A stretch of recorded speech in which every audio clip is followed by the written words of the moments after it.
안녕하세요. 서울에서 작은 학원을 운영하고 있는 30대 여성입니다. 입시 전문은 아니라서 학생 수가 많지는 않은데 그래도 입소문이 나서 저 하나 먹고 사는데 크게 문제는 없네요. 친정부모님은 그러지 말고 지금이라도 하고 싶은 공부가 있으면 외국에 나가는 게 어떻겠냐 하시지만 그러고 싶은 마음도 크지 않고요. 아무튼 오늘은 아이들이 학교에서 체험학습을 가는 날이라 학원도 쉬기로 했어요. 그래서 모처럼 시간도 났겠다. 게다가 새해잖아요? 그래서 겸사겸사 지난 일은 털고 간다는 마음으로 제 과거 이야기를 해볼까 합니다. 가벼운 마음으로 들어주세요. 어려서부터 경제적으로 넉넉한 환경에서 자랐지만 제가 대학에 들어가자 친정아버지가 이제 용돈은 스스로 벌었으라 하셨어요. 학비를 비롯해 학업에 필요한 게 있다면 얼마든지 지원해주겠지만 친구들하고 어울린다거나 저를 꾸미는 비용은 직접 벌었으라는 뜻이셨죠. 처음엔 솔직히 청천벽력 같았습니다. 그도 그럴 것이 막 20살 되었지. 원하던 대학에 합격도 했지. 한마디로 친구들하고 어울려서 즐겁게 놀고 싶은 마음뿐이었거든요. 하지만 저희 아버지께선 한다면 하시는 분이고 한번 뱉으신 말은 어떻게든 지키시는 분이세요. 그래서 어쩔 수 없이 바로 아르바이트를 시작했습니다. 다행히 친구의 소개로 바로 과외를 할 수 있었죠. 그런데 그렇게 과외를 해보니까 가르치는 일이 제 적성에 맞더라고요.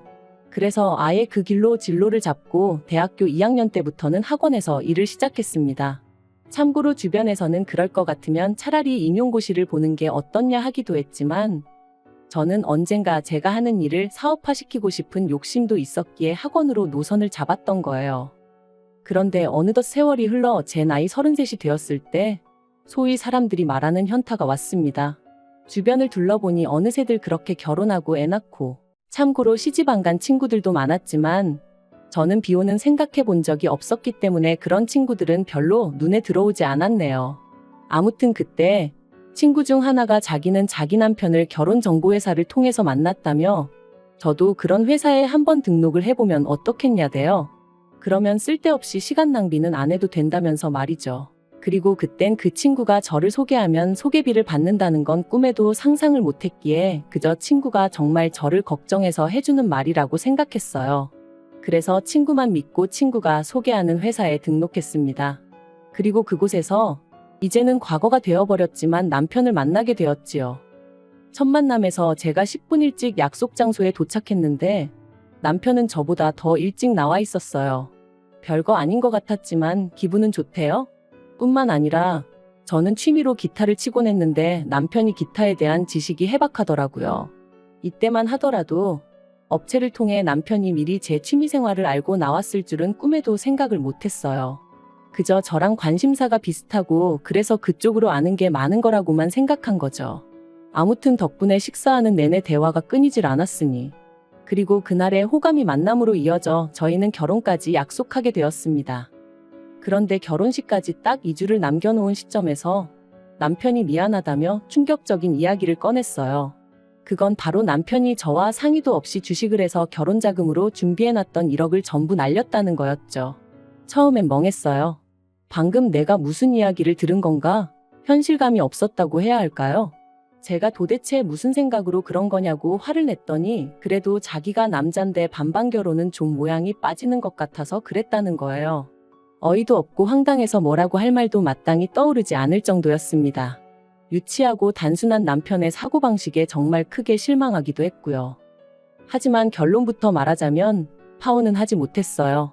가족, 친구, 지인들은 물론이고 제 수업을 듣는 학생들까지 모두가 제가 결혼한다고 알고 있는데 어떻게 파혼 이야기를 꺼내야 할지 생각만 해도 눈앞이 캄캄했거든요.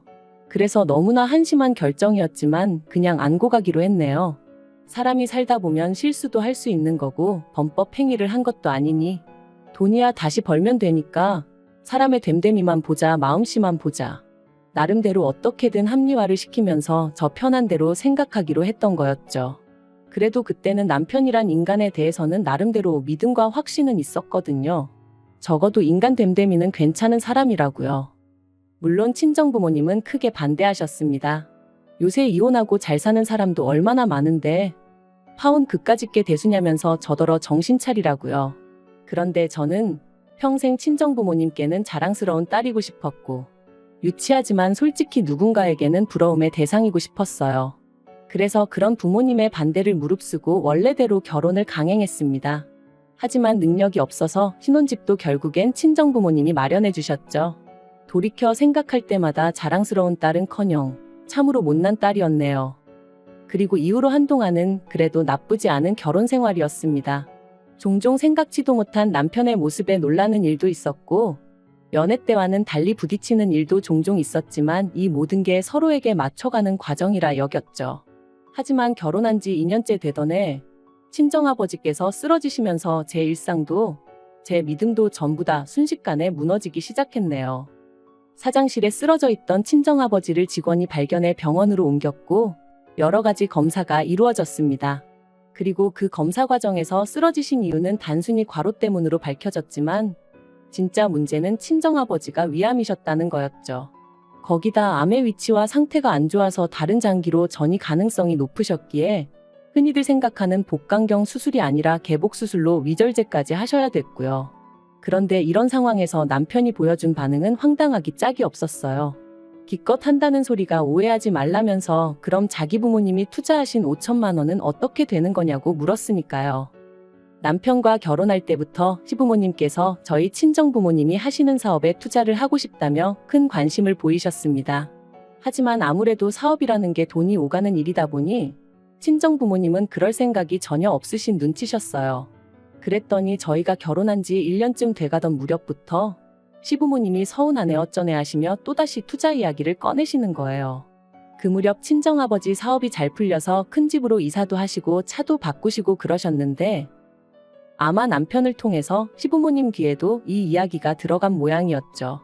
하지만 친정부모님이 하시는 사업은 어디까지나 친정부모님의 소관이셨기에 시부모님이 뭐라고 말씀을 하시건 제가 할 말은 없었습니다. 그러자 급기야는 남편이 저희 친정부모님께 직접 말씀을 드렸던 모양이에요. 그래서 결국 굳이 필요한 돈도 아니었는데 투자라는 이름으로 시부모님으로부터 5천만 원을 받으셨습니다. 그리고 매달 50만 원씩 보내드리게 되었는데 솔직히 무슨 돈 빌려서 이자 갚는 것도 아니고 말 그대로 생돈을 뜯기는 상황이었으니 어이가 없더라고요. 그래서 제가 그렇게까지 해드리지 마시라니까 사위 용돈 준다 생각하고 보내는 거니 너무 신경 쓰지 말라시대요. 그리고 이러면 저도 좀 귀하게 대해주지 않겠냐 하시면서 말해요. 그리고 실제로 그렇게라도 얼마씩 들어가니까 시부모님이 저를 붙들고 더는 니네 집이 어떻고 니네 부모가 어떻고 그런 말씀은 안 하시긴 했지만 그래도 내내 마음이 편치는 않았네요. 그런데 친정아버지가 위암 판정을 받고 나니 남편이란 작자가 대뜸 그럼 자기 부모님이 투자하신 5천만 원은 어떻게 되는 거냐며 사람을 들들 볶기 시작했습니다. 제가 친정아버지한테 말씀드려서 돌려준다니까 누가 돌려받자는 거냐면서 그래도 50만 원씩 들어오다 안 들어오면 시부모님이 당황해 하실 것 같다. 그래놓고 또 다음 날은 그래도 불안하니 돌려달라. 하루에도 몇 번씩 변덕이 죽을 듯하면서 사람 성질을 건드는데 정말 죽겠더라고요. 하지만 더 열받았던 건 그런 와중에 또 기어이 지난번과 마찬가지로 저 몰래 친정부모님을 찾아가 저한테 했던 것처럼 돈 타령을 했던 모양이에요. 황당한 건 친정아버지가 편찮으시게 되셔서 투자가 진행되지 못하는 거니까 1년치 이윤을 미리 더해달라며 총 5,500만 원으로 돌려달라고 했다나요? 남편과 시부모님의 경우 없고 되먹지 못한 셈법에 친정아버지가 정말 이골이 나더라며 그날 오후에 바로 계좌로 5천만 원만 보내주셨다 들었습니다. 그리고는 두 번 다시 투자니 뭐니 말도 꺼내지 말라 하셨다는 거예요. 한편 친정아버지의 병세는 눈에 띄게 호전되고 있었지만 아버지는 느끼신 바가 많으신 듯 했어요. 친정어머니가 하루아침에 혼자 될 수도 있다는 그런 걱정도 하게 되신 듯 했고요. 그러더니 하루는 저를 불러 하시는 말씀이 사업을 정리하고 싶으시다대요. 사실 마음 같아선 저에게 물려주고 싶지만 저는 아버지 사업에는 영 흥미가 없고 제가 하고 있던 일을 워낙 좋아하는 게 눈에 보이니 어쩌겠냐 하시면서요. 그리고는 앞으로는 어머니랑 전국 방방곡곡 산 좋고 물 좋다는데 여행 다니며 좋은 거 먹고 재밌게 살고 싶으시다는데 그걸 어느 자식이 반대하겠어요? 제가 정말 잘 생각하셨다고 그렇게 하시라고 했습니다. 그랬더니 친정아버지께서 그렇게 되면 너한테 재산 많이 못 물려줄지도 모르는데 괜찮냐 물으시는 거예요. 깜짝 놀란 제가 한 푼도 안 물려주셔도 된다고 이만큼 키워주시고 뒷바라지 해주신 것만으로도 너무 감사하니까 그런 말씀 마시라 했습니다. 그런데 이 사실을 알게 된 남편이 저더러 사업장을 물려달라고 하라는 겁니다. 제가 싫으면 자기가 이어받겠다고, 그리고 저희 친정부모님 돌아가실 때까지 자기가 극진히 부양하겠다면서 말이죠. 솔직히 그런 남편의 말에 100% 신뢰가 갔던 것은 아니에요. 연애 때만 하더라도 성실한 사람인 줄 알았는데 막상 결혼하고 옆에서 지켜보니 이리 뺀질 저리 뺀질, 눈에 보이는 수를 쓰는 게 하루 이틀이 아니었고 집에서 새는 바가지가 바뀌라고 괜찮을 리 없었죠. 그래서 전 처음에 남편의 그런 제안을 거절했어요. 그런데 남편이 사업이 제 거냐 어쩌냐 하더니 기어이 또 자기 발로 제 친정부모님을 찾아가서는 자기를 믿고 사업을 물려달라 뭐 그런 소리를 했던 모양이 돼요. 그리고 사업 접기를 영 아까워하시던 친정아버지께선 애걸복걸하는 남편이 나름대로 어떤 대안책처럼 느껴지셨던 건지 친정아버지께서 남편에게 다니던 회사 2주 안에 정리하고 출근하라 하셨다는 이야기를 들었을 땐 정말 뒷목 잡고 쓰러진다는 게 이런 기분인가 싶더라고요. 그런데 더 황당한 건 그렇게 남편이 제 친정아버지 회사에 출근을 시작하고 나서 어머님이 하신 말씀이었습니다. 다 키워놓은 아들을 저희 집에서 가로채 갔다며 속상하네 억울하네. 게다가 주변 친척분들에게는 저희 친정아버지 사업을 남편이 물려받기로 다 얘기가 되었다며 아들 없는 저희 집에서 횡재했다 그런 식으로 말씀을 하고 다니셨더라고요. 그런데 솔직히 남편이 일이나 잘했으면 모르지만 그것도 아닌 듯 했습니다. 친정아버지께서 저더러 너는 네 남편이랑 얘기하다 보면 속 안 터지냐 하시는데 그 한 문장에서 정말 많은 게 느껴졌을 정도니까요. 그래서 제가 왜 그러시냐, 무슨 일이라도 있었냐니까. 일을 시키면 배워서 할 생각은 안 하고 어떻게든 요령 피울 궁리만 한답니다. 그래서 누가 뭐라고 좀 하면 남자가 돼가지고는 텃세를 부리네 어쩌네 하면서 꽁에 있고 직원들이 사장사위가 벼슬이냐 그 비위도 맞춰야 하냐며 원성이 자자하다대요. 그리고 그날 밤 퇴근한 남편을 붙들고 회사 생활은 어떠냐 했습니다. 그러니까 기다렸다는 듯이 뭐 자기가 이렇게 지켜보니까 회사 돌아가는 방식의 문제가 한두 가지가 아니라는 거예요. 그러면서 저희 친정아버지가 마음이 약하신 건지 그렇게 안 봤는데 고과사 구분을 못 하시는 것 같다며 자기가 보기엔 아무 능력도 없으면서 월급만 따박따박 가져가는 직원들이 너무 많다고 죄다 모가지를 잘라야 하네 어쩌네 하는데 기도 안 차서 제가 남편더러 당신도 그런 우리 아버지 성격 덕분에 다닐 수 있게 됐다는 생각은 안 드냐 했어요. 그랬더니 저더러 뭘 모르면 가만히 있으라나요?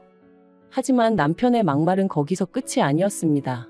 시간이 흐를수록 고양이에게 생선가게를 맡긴 게 아닐까 하는 걱정이 들었지만 동시에 남편 또한 저희 친정아버지에게 살뜰히 잘하는 모습을 보였기에 긴가민가 하던 때였는데 하루는 제가 몸이 안 좋아 좀 일찍 들어오게 되었어요. 그리고는 씻고 어쩌고 하는 것도 귀찮아 바로 침대로 직행해 그냥 기절하듯 잠이 들었죠. 그런데 얼마나 시간이 흘렀는지 현관 도어락 열리는 소리와 함께 남편의 말소리가 들려왔습니다. 그래서 아는 체라도 하려고 나가려는데 남편이 뭐가 그렇게 재밌는지 웃으면서 한다는 소리가 얼마 안 남았어요 하더니 일단 회사 사람들 다 내 편으로 만들고 나면 밀어내야지. 죽을 때까지 어떻게 기다려요? 그러대요. 순간 온몸에 소름이 쫙 돋는 게 비록 상대가 누군지는 알 수 없었지만 제가 들었다는 걸 남편이 알면 안 되겠다는 생각만 퍼뜩 들어 침대에서 정말 온 힘을 다해 자는 척을 했어요. 그리고 계속해서 두런두런 말소리가 이어지다 전화가 끊어지더니 이내 안방문이 열렸고 거의 동시에 남편이 아씨 하면서 저를 발견한 듯 했습니다. 저는 그제서야 자다 깬 것처럼 남편을 향해 이제 왔냐 했고요. 티를 안 낸다고 안 내긴 했지만 정말 심장은 터질 것 같았어요.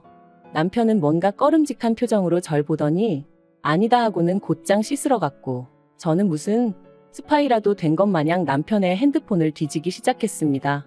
그런데 소름 끼치게도 남편의 통화 상대는 어머님이셨어요. 하지만 남편이 언제 화장실에서 나올지 모른다는 생각에 통화 내용은 일단 제 핸드폰으로만 보내놓고 다시 침대에 누워 자는 척을 했죠.